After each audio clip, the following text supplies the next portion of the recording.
November 12, 1943. A gray Berlin morning pressed against the windows of a cramped office inside the Bendlerblock.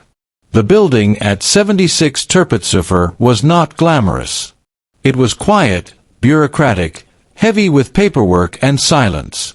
Yet behind one closed door, two men were staring at numbers that quietly, mercilessly, proved that Germany could not win the war. Colonel Reinhard Gehlen, head of Foreign Armies East, sat at a narrow desk littered with reports. Across from him was Colonel Alexis von Roenne, Chief of Foreign Armies West. Both men were products of the Prussian officer tradition, disciplined, analytical, trained to believe that truth emerged from careful calculation rather than emotion. They had risen not through politics, but through competence. 4 years, they had measured enemies in battalions, divisions, supply lines, and rail capacity. But what lay between them now was something different. It was not a tactical failure or a lost battle.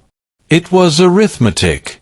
Between them lay a stack of captured American documents taken during recent fighting in Italy.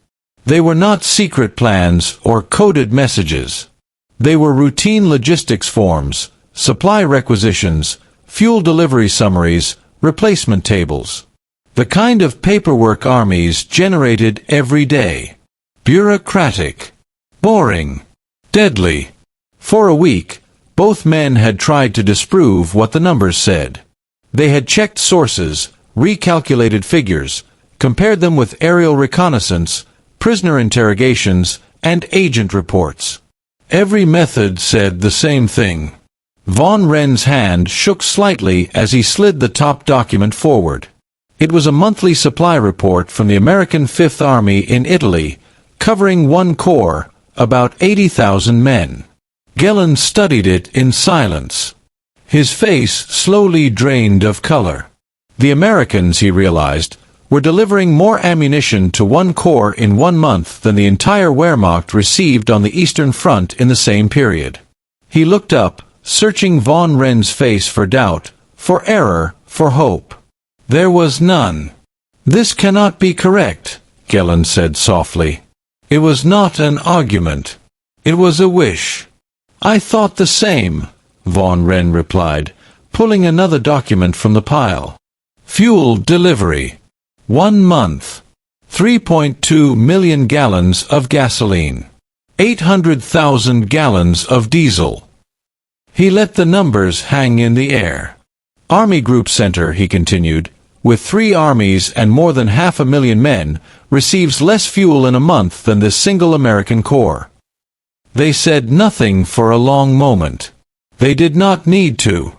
The conclusion was unavoidable. This was not about tactics. Not about bravery. Not about leadership. Germany was not losing to soldiers. Germany was losing to mathematics. The path to this realization had begun years earlier, rooted in assumptions that now looked fatally wrong. German intelligence had tracked Allied industry since before the war. Factories, raw materials, labor pools. Yet America had always been dismissed. Not out of ignorance but ideology. Nazi racial beliefs and Germany's own industrial experience made American production seem exaggerated, even absurd. By 1943, Germany had mobilized everything. Factories ran day and night. Occupied Europe was stripped of machinery and resources. Millions of forced laborers worked under brutal conditions. Albert Speer had rationalized production, squeezing more output from every factory. German tank and aircraft numbers were higher than ever before. And still, it was not enough. The miscalculation dated back to May 1940, when Franklin Roosevelt stood before Congress and declared that America would produce 50,000 aircraft a year. Later, the numbers grew even larger. Hundreds of thousands of planes and tanks, millions of tons of shipping. When these figures reached Berlin, they were laughed off. In 1939, America produced fewer than 3,000 aircraft. Its army ranked 18th in the world. Its tanks were obsolete. Its navy was split between oceans. How could such a nation increase production 60-fold in 2 years? Hermann Göring reportedly laughed and said Americans could only make refrigerators and razor blades. Whether he said those exact words hardly mattered. The belief behind them was real. German leaders believed American industry was good at consumer goods, not war. They did not understand that this was precisely America's strength. What Germany saw as weakness, the Great Depression, had left vast reserves untouched. Idle factories. Idle machine tools. Millions of skilled workers unemployed. When Roosevelt called for mobilization, America did not have to build from nothing. It converted what already existed. Germany, by contrast, had been rearming since 1933. By 1940, it had no reserve left to tap. In 1942, American troops landed in North Africa. German commanders expected a quick victory over inexperienced forces. And at first they were right. At Kasserine Pass, American units broke and fled. German tactics were superior. But something disturbed veteran officers. The Americans replaced losses instantly. Equipment destroyed one day was back the next. Captured supply dumps contained more material than entire German army groups possessed. Erwin Rommel noticed. He reported that American divisions had more trucks than German corps. That supply dumps seemed endless. That victories meant nothing if the enemy absorbed losses without pause. His warnings were dismissed. Rommel was labeled pessimistic. Hitler insisted willpower would prevail. Then came Tunisia. Then Sicily. Then Italy. Everywhere German soldiers encountered Americans, they reported the same thing. Waste. Abundance. Vehicles abandoned for minor defects. Food thrown away. Medical supplies in excess. At first, interrogators suspected exaggeration. Then captured documents arrived. And documents did not lie. One report showed that an American corps received 15,000 tons of artillery ammunition in a month. A German corps received 2,000, and considered it adequate. Americans fired shells at 7 times the German rate, not for a short offensive, but as routine. Another document listed replacements, hundreds of trucks, dozens of tanks and artillery pieces in a single month. Germany produced fewer tanks nationally than one American corps replaced as routine losses. Von Roenne began assembling a larger picture. He gathered data from Switzerland, Sweden, neutral trade statistics, serial numbers on captured equipment, American newspapers boasting of factory expansion. Each source alone could be questioned. Together, they were undeniable. Tank production was the first shock. America went from producing 4,000 tanks in 1941 to over 26,000 in 1942, then 37,000 in 1943. Germany produced 11,000 at peak. Aircraft numbers were worse. In 1943, America built nearly 86,000 planes. Germany built around 20,000. The gap widened every year. Then there was shipping.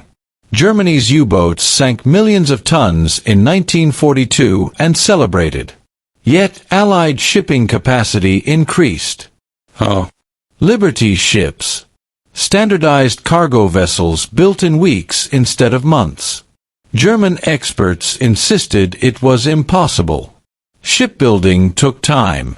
Craftsmanship. Riveting. Yet American yards used welding, prefabrication, assembly line methods borrowed from car factories. At peak, they launched 3 ships a day. In 1943 alone, America launched over 19 million tons of shipping. U-boats sank less than 3 million. Germany was losing the Atlantic not through failure, but arithmetic. Gehlen dug deeper. He examined steel production. Germany and occupied Europe produced 30 million tons in 1943. America produced 81 million. Combined Allied output dwarfed Germany 5-1. Steel meant tanks, ships, guns, trucks, everything. This gap could not be closed. Truck production told the final story. Germany produced about 100,000 trucks in 1943, many still needed for civilian use. America produced 620,000. It gave hundreds of thousands to the Soviets alone. The Wehrmacht still relied on horses. The U.S. Army moved on wheels. By late 1943, the conclusion was unavoidable. Gehlen and von Roenne compiled a report for the High Command. It was cold, factual, mathematical. Germany could win battles. It could not win the war. Attrition favored the side that could replace losses indefinitely. That side was not Germany. They expected debate. Anger, perhaps. Instead, they met denial. Hitler dismissed the report as defeatism. He spoke of willpower, superior weapons, secret projects. He cited Frederick the Great and Napoleon. Numbers, he insisted, did not decide wars. The Analysts knew better. World War II was not fought by heroes alone. It was fought by factories. In Normandy, in the skies over Germany, on the roads of France, the truth revealed itself daily. Allied armies advanced on rivers of fuel and steel. Losses vanished into supply systems that replaced them overnight. German units fought with dwindling ammunition, grounded aircraft, empty fuel tanks. On that November day in Berlin, inside a quiet office, the war was already over. Not on the battlefield. On paper. Arithmetic had spoken. And arithmetic always wins.